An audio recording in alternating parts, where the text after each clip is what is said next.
प्रकार से अब यूपी इलेक्शन की चर्चाएं तेज हो गई हैं कि यूपी में सीएम कौन होगा। जिस तरह से योगी का कार्यकाल रहा है, तमाम आप देखेंगे कि भ्रष्टाचार मुक्त करने की बात किए हैं और वहाँ पे तमाम चीज़ें हैं, बुलडोज़र एक्शन हुआ है। आप भी यूपी के गोरखपुर से आते हैं, तो क्या कुछ लग रहा है कि आगे आने वाले समय में फिर से सीएम योगी ही होंगे या कोई नया चेहरा निकल के आएगा? देखिए, इनके यहाँ जो उत्तर प्रदेश के मुख्यमंत्री हैं, ये नरेंद्र मोदी और अमित शाह के पसंद के नहीं हैं। ये पसंद मोहन भागवत के रहे हैं। मोहन भागवत के आश्रय पर ही यूपी के चीफ मिनिस्टर, चूँकि मैं गोरखपुर का हूँ, गोरखपुर का रहने वाला हूँ, जोगी भी गोरखपुर के हैं, तो मैं भली बात और अच्छी तरह से जानता हूँ। और चुनाव में उनकी कोई सहभागिता भी नहीं रही है, उनके नाम पर कोई विधायक भी नहीं चुनाव लड़ा था पहली दफ़ा, और मोहन भागवत के इशारे पर इनको बनाया गया था। आज स्थिति ये है कि गोरखपुर में ही योगी जी का बड़ा विरोध है। आप जा कर के देखिए तो लोगों के घर तोड़े गए हैं। घर कैसे बनाया जाता है, पूरी जवानी लोग बिता देते हैं, तब ये घर एक आशियाना बनता है। बहुत से हजारों लोगों के आशियाने को इन्होंने तोड़ा है बुलडोजर लगा करके, सड़क चौड़ीकरण के नाम पर। अब जाइए, गली गली है, दिल्ली में पुरानी दिल्ली है, वहाँ भी गली है, लेकिन गली को चौड़ा करने के नाम पर जो गोरखपुर में भवनों को तोड़ा गया है, गरीब लोगों के आशियानों को तोड़ करके बर्बाद कर दिया गया है, उनके मुआवजों को भी नहीं दिया गया है, मुआवजा नहीं के बराबर है, तो गोरखपुर में भी योगी आदित्यनाथ के खिलाफ बहुत बड़ा असंतोष है, बहुत ज़्यादा असंतोष। मंदिर के नाते उनका सम्मान होता था। वही मंदिर की बात आ जाती है तो अयोध्या में भी एक निर्माण हुआ है जिसको लेके पूरे देश में चर्चा है, तो क्या योगी आदित्यनाथ दोबारा आएंगे, क्योंकि मंदिर एक बड़ा मुद्दा बन चुका है? देखिए, मंदिर के नाम पर अब भारतीय जनता पार्टी चुनाव नहीं जीत सकती है, इसलिए कि जैसे आप अयोध्या में आपने देखा होगा कि जितनी भी दुकानें हैं, अयोध्या की एक भी व्यक्ति को नहीं मिला होगा, मुझे जैसा विश्वास है। बनारस में जब काशी मंदिर का, बाबा भोलेनाथ का मंदिर का जो सुंदरीकरण हुआ, उसमें एक भी बनारस का व्यक्ति दुकान नहीं कर पाया, सारे के सारे गुजरातियों की भरमार हो गई। यहाँ तक कि जो स्टीमर चलती है, जो नाव चलती है, उस पर भी गुजराती व्यापार कर रहे हैं। तो हर जगह नाराजगी है, जनता में असंतोष है, महंगाई चरम सीमा पर है, बेरोजगारी चरम सीमा पर है, भ्रष्टाचार की आप बात करते हैं। तमाम लोग कह रहे हैं कि बुलडोजर बाबा के आने से जो गुंडे माफिया उनमें खौफ पैदा हो गया है। आप बताइए ना, एक भी राजपूत अपराधी जेल के शिकंजों में बंद हुआ है क्या? मैं आपके लोगों के चैनल के माध्यम से उत्तर प्रदेश के मुख्यमंत्री से सवाल करता हूं। मैं गोरखपुर का रहने वाला हूं, मैं निर्भीक और निडर हूं, क्योंकि राहुल गांधी मेरे नेता हैं। राहुल गांधी कहते हैं कि निडर होकर के, बेखौफ होकर के, निर्भीक होकर के सरकार से सवाल पूछो।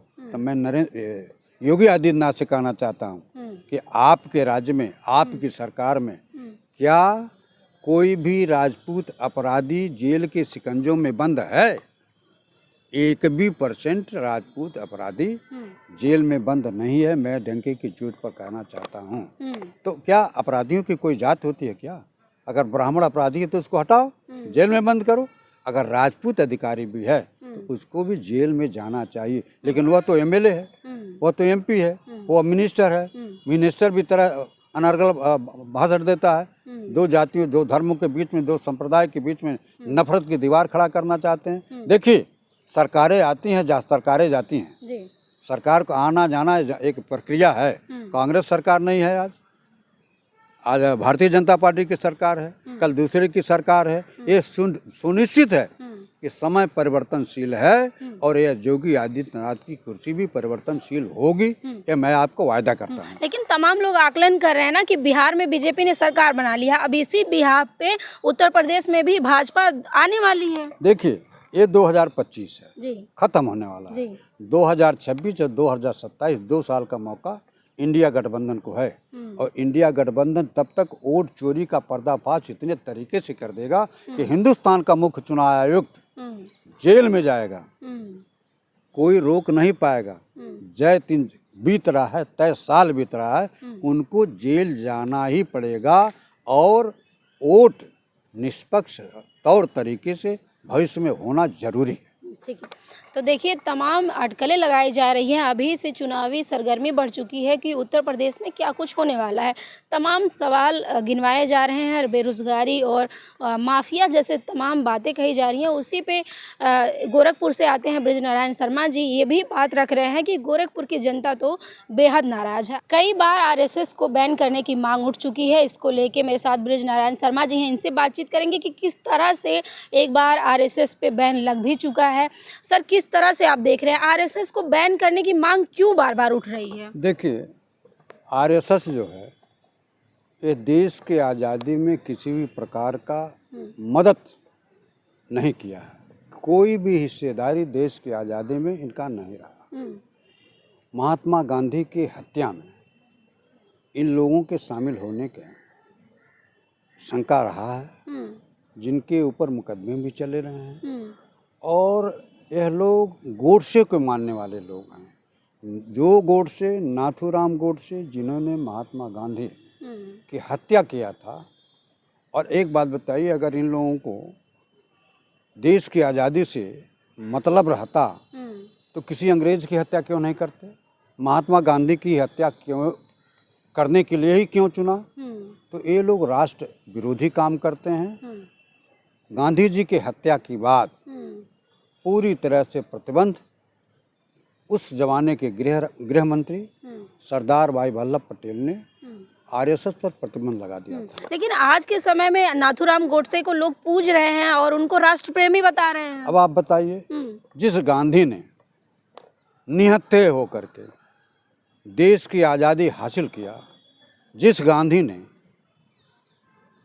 इंग्लैंड के राजा के सामने निहत्थे होकर के, जब इंग्लैंड का राजा ने पूछा कि गांधी नंगे क्यों हो, तो उन्होंने कहा बड़े ताकत के साथ, मजबूती के साथ, बहादुरी के साथ कि जिस देश का राजा हिंदुस्तान के लोगों के कपड़े चुरा लिए हो, उस देश का गांधी पूरा कपड़ा कैसे पहनेगा? उस गांधी की आलोचना, जिस गांधी ने पूरे देश की आज़ादी को हासिल करने के लिए कन्याकुमारी से लेकर कश्मीर तक और पूरा उत्तराखंड से लेकर के पश्चिम बंगाल तक सभी लोगों को एक सूत्र में पिरो करके इस देश की आज़ादी हासिल किया, उस गांधी की हत्या आरएसएस के लोगों ने किया। लेकिन आज के समय में तो आरएसएस को बताया जा रहा है कि राष्ट्र के लिए बहुत काम किया है, 100 साल लगा दिए और लगातार काम करते आ रहे हैं, सेवा देते आ रहे हैं। एक बात बताइए, कांग्रेस पार्टी है, इसका भी पंजीकरण हुआ है। ये आपका चैनल है, इसका भी रजिस्ट्रेशन हुआ है। आरएसएस का कार्यालय ही एक ऐसा है जो अपंजीकृत है, उसका पंजीकरण नहीं है। उसके बाद भी लाखों करोड़ों रुपए का आदान प्रदान होता है। ये भी है कि उनके धन का, उनके कोष का ऑडिट भी नहीं होता है। और आज यह सरकार इनके जो मोहन भागवत हैं, लाखों रुपया उनके सुरक्षा पर खर्च कर रहा है।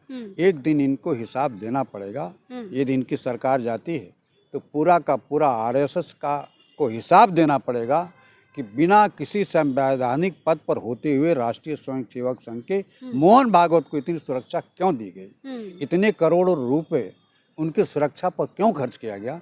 इनकी सरकार है। लेकिन लाखों हिंदू मोहन भागवत को मानते हैं, प्रचारक हैं, वो आरएसएस के प्रमुख हैं। वो एक बात बताऊं, आप भी यूपी के रहने वाले हो, हम भी यूपी के रहने वाले हैं। कितने लोग मानते हैं मोहन भागवत को? मोहन भागवत, देखिए ब्राह्मणों में भी दो कैटेगरी है जी। एक सरजू पारी ब्राह्मण है, एक कानकुब्जी ब्राह्मण है, और ये लोग महाराष्ट्रियन ब्राह्मण है। आरएसएस पर पूरा कब्जा महाराष्ट्रियन ब्राह्मणों का होता है। दो एक लोगों को छोड़ करके, जैसे रज्जू भैया हमारे इलाहाबाद के थे, वो हो गए थे। एक ठाकरे थे महाराष्ट्र के, मध्य प्रदेश के, वो हो गए थे। बकिया सारे महाराष्ट्रियन ब्राह्मणों का कब्जा है। और उन लोगों को हमारे जैसे ब्राह्मणों के तौर तरीके से उन लोगों को लेना देना नहीं है। वो अपनी बात करते हैं। इसीलिए लोग कहते हैं कि ब्राह्मणों का संगठन है, वो ब्राह्मणों का संगठन नहीं है, वो मनवादियों का संगठन। ब्राह्मण मैं भी हूँ। आप विवादित बयान दे रहे हैं। विवादित नहीं, मैं सही बयान, देखिए सच कहना अगर बगावत है तो समझो हम भी बागी हैं। ठीक है।